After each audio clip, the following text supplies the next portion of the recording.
Shall we start it up? Okay.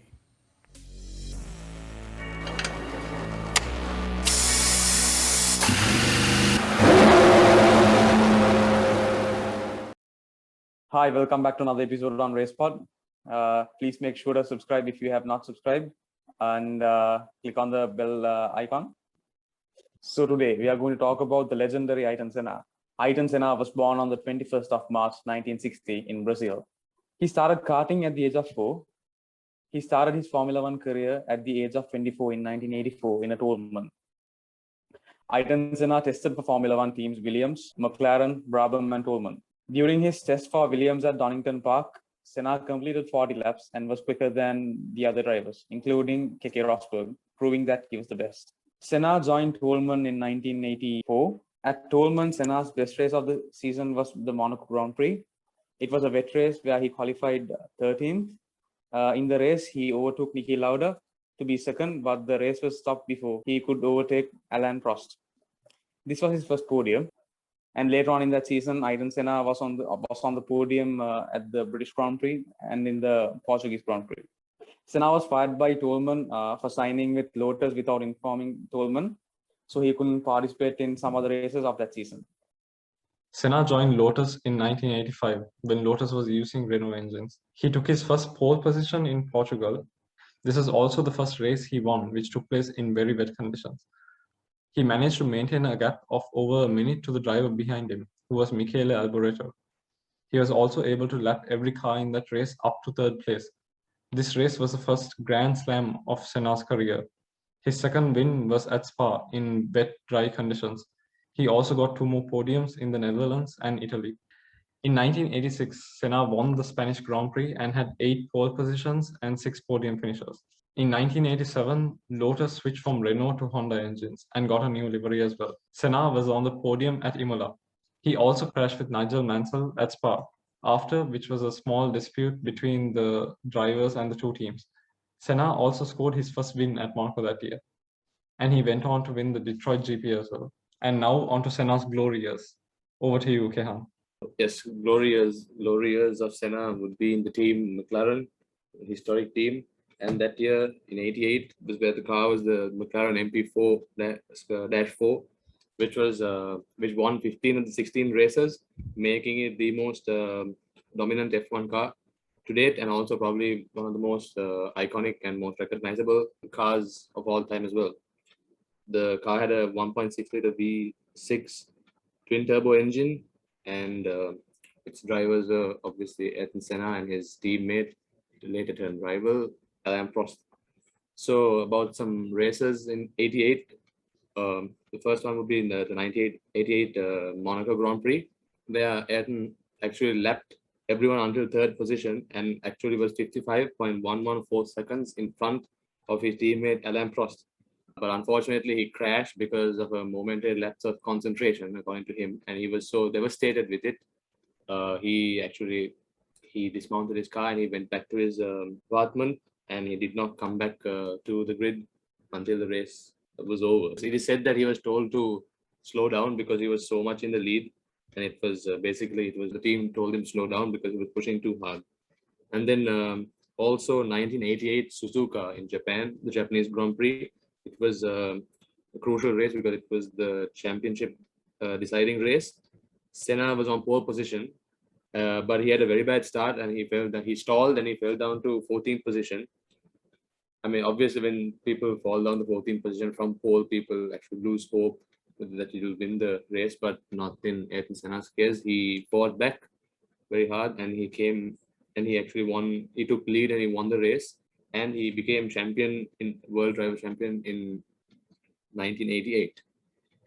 And on to 1989, which was McLaren MP4-5, which is this time it's 3.5-liter V10 engine, naturally aspirated. And in this year, anyone who's been following the Prost-Senna rivalry would say the battle really, really intensified because Ayrton Senna had a very good rapport with Honda, and he was known to play a lot of psychological tricks on his teammate Alain Prost, who was actually not into the psychological warfare. Yes, and the major incident was in Imola in the San Marino Grand Prix, where they had a pre-race agreement that they wouldn't. The driver who first reached the first corner first did not attack him, but the race had to be restarted, and apparently, according to Ayrton Senna, the rule did not apply to the restart. So he overtook Alain Prost into the first corner. He overtook Alain Prost after the first corner, and there was a dispute between the two drivers. Although Prost, his story was backed up by John Hogan, and he had further victories in San Marino, Monaco, and Mexico, and he had a very early lead in the driver's title in the fight for the driver's title.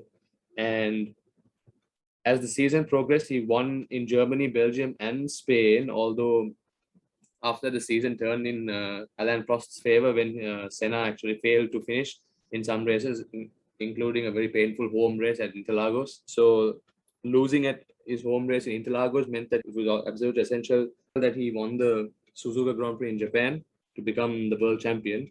And he tried a move on Alain Prost, his teammate, on lap 46, and unfortunately they crashed. However, Alain Prost actually abandoned his car while Ayrton Senna, he actually with the help of the stewards, he was able to cut the chicane in the runoff area, and he pitted for a new front wing, and he actually finished in first place. But then there was trouble as he was disqualified later and gave the win to Alessandro Nannini, his first and only win, I believe. And after the race, there were a lot of events that happened because he was disqualified from the race, and he was given a huge fine with also a temporary suspension because it was stated that he received the push start and he was cutting the chicane, and also the fact that he crossed into the pit lane entry. It was a very unfair decision, to say the least, and it also showed that the FIA was in the favor of Alain Prost, and also who ultimately won the championship that year. And in 1990, the car was the McLaren MP4-5B. The only difference with this car with the predecessors was the front wing.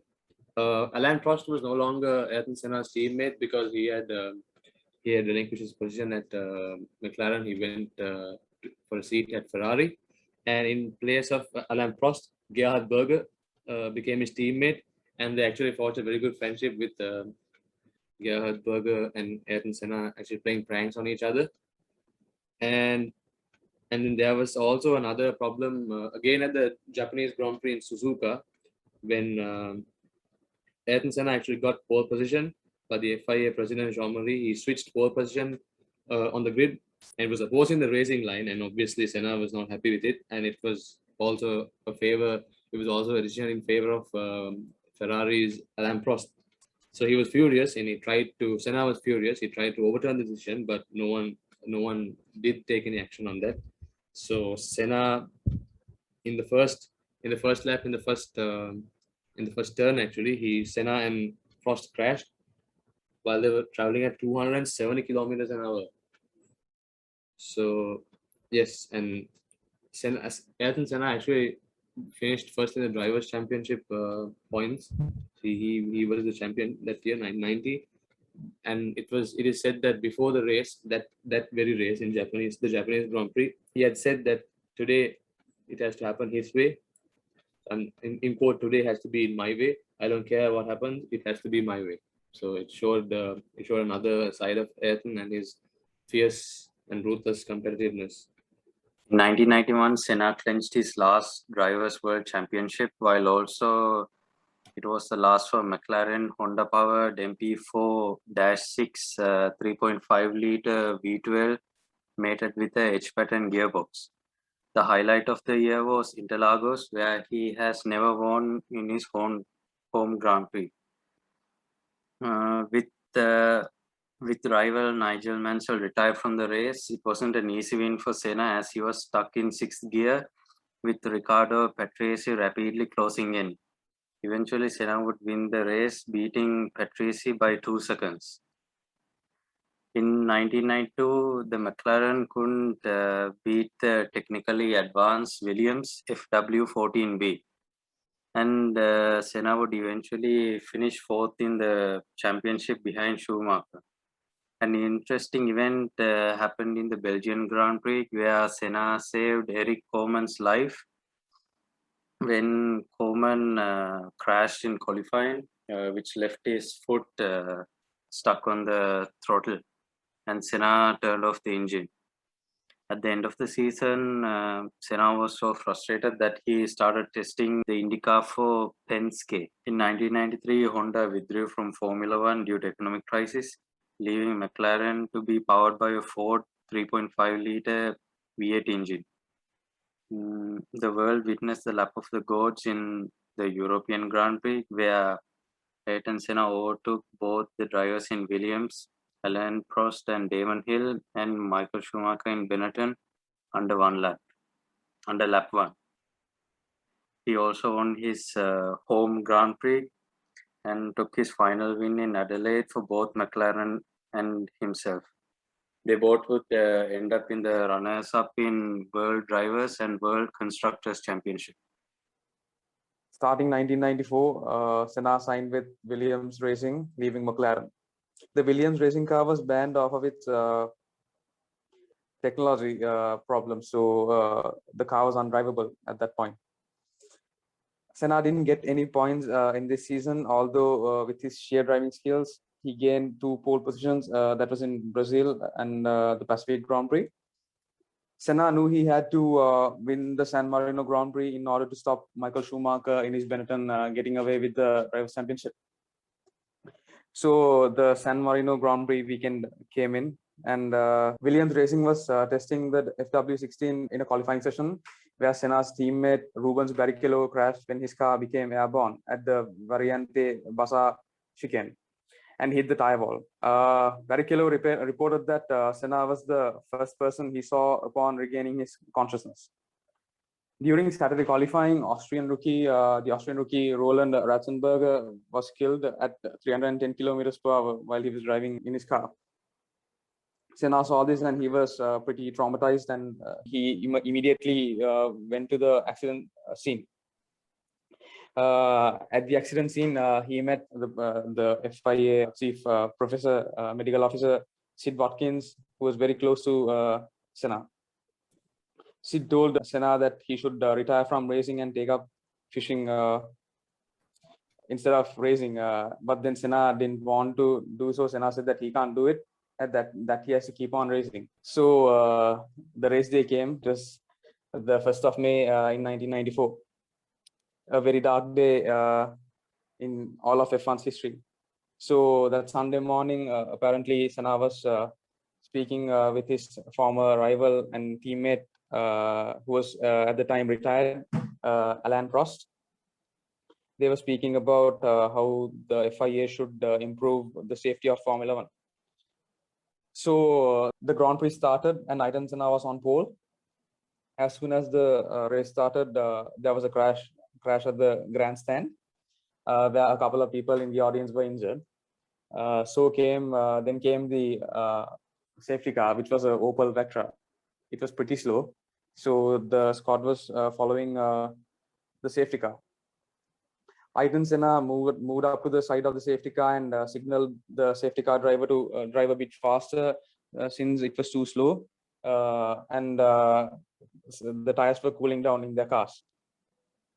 So the race started after that, and Ayrton Senna was leading the race. Behind him was his rival Michael Schumacher.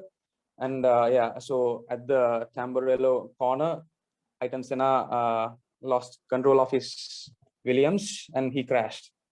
He crashed into the wall. No one expected it to be a fatal accident, but unfortunately, Ayrton Senna died off of it. So going into the details on Ayrton's accident, there are 2 stories. Back then, it was famously said that it was due to Senna's ride height, which is false. So if we were to talk about that,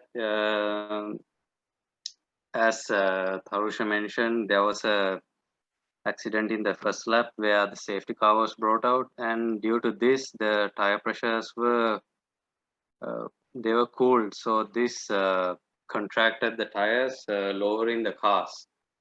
And we could see a lot of sparks once the safety car ended in lap 5.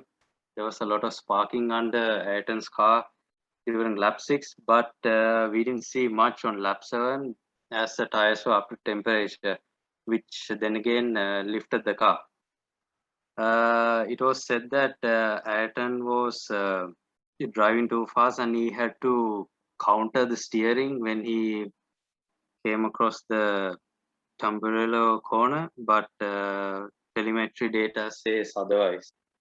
Later on, it was proved that Williams had welded Ayrton's steering column, which had fatigue cracks, and it basically broke when Ayrton was taking the corner. And Williams has been under court cases where they were charged with manslaughter, leaving Patrick Head and Adrian Newey responsible.